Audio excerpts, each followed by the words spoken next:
Hi friends, welcome to Shri Saindra kitchen. ఈరోజు వీడియోలో టేస్టీగా ఇన్స్టెంట్ బ్రేక్ఫాస్ట్ రెసిపీని చూపించబోతున్నాను.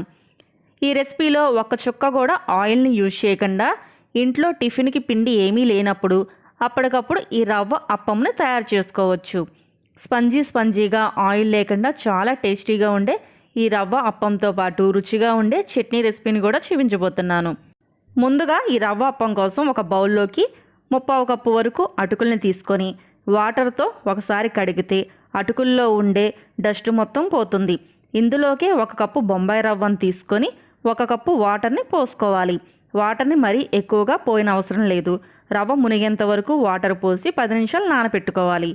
రవ్వ నానేలోపు చట్నీని తయారు చేసుకుందాం. ఒక ప్యాన్లో 1 టేబుల్ స్పూన్ ఆయిల్ని వేసుకొని ఆయిల్ హీట్ అయిన తర్వాత 2 టీ స్పూన్ల పచ్చెనపప్పు, 2 టీ స్పూన్ల మినపగుళ్ళను వేసుకొని 1 నిమిషం ఫ్రై చేయాలి.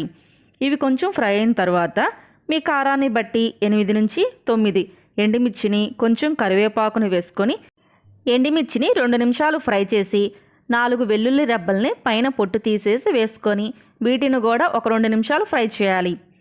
ఎండుమిర్చి బాగా ఫ్రై అయిపోయిన తర్వాత 3 మీడియం సైజ్ టమాటాలను కట్ చేసి వేసుకొని 1 నిమిషం ఫ్రై చేయాలి. టమాటాను కొంచెం ఫ్రై చేసి మూత పెట్టి ఉంచితే టమాటాలు మెత్తగా మగ్గేంత వరకు మీడియం ఫ్లేమ్లో కుక్ చేయాలి. టమాటాలు మెత్తగా మగ్గిన తర్వాత స్టవ్ ఆఫ్ చేసి చల్లారిన తర్వాత ఒక మిక్సీ జార్లోకి తీసుకొని కొంచెం కొత్తిమీరను వేసుకొని రుచికి తగినంత ఉప్పును వేసుకొని గ్రైండ్ చేసి తాలింపు వేసుకోవాలి. 10 నిమిషాలకి రవ్వ నానిన తర్వాత రవ్వని, అటుకులని ఒక మిక్సీ జార్లోకి తీసుకోవాలి. ఇందులోనే రుచికి తగినంత ఉప్పు వేసుకొని 1/4 కప్పు వరకు పెరుగుని యాడ్ చేసుకోవాలి. 1 కప్పు వాటర్ని యాడ్ చేసి రవ్వని మెత్తగా గ్రైండ్ చేసుకోవాలి.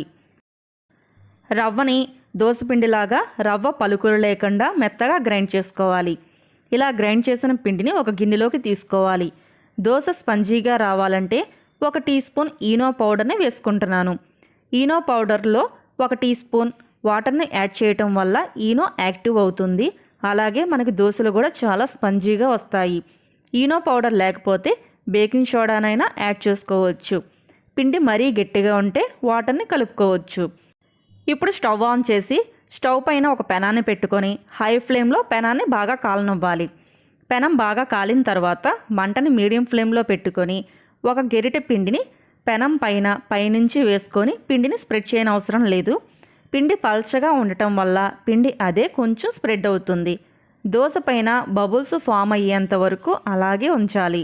దోశ అంతా ఇలా హోల్స్ లాగా వచ్చిన తర్వాత 1/2 నిమిషం మూత పెట్టి ఉంచితే ఆ ఆవిరికి దోశ బాగా మగ్గి పచ్చిదనం కూడా పోతుంది. ఈ దోశని రెండో వైపుకి తిప్పనవసరం లేదు. ఇప్పుడు ఈ దోశని సర్వింగ్ ప్లేట్లోకి తీసుకోవాలి.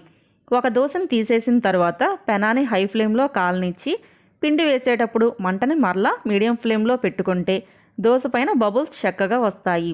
ఇలా బబుల్స్ వచ్చిన తర్వాత మూత పెడితే దోశ పైన ఉన్న పచ్చిదనం కూడా పోతుంది. ఈ రవ్వ అప్పంని చాలా ఈజీగా తయారు చేసుకోవచ్చు.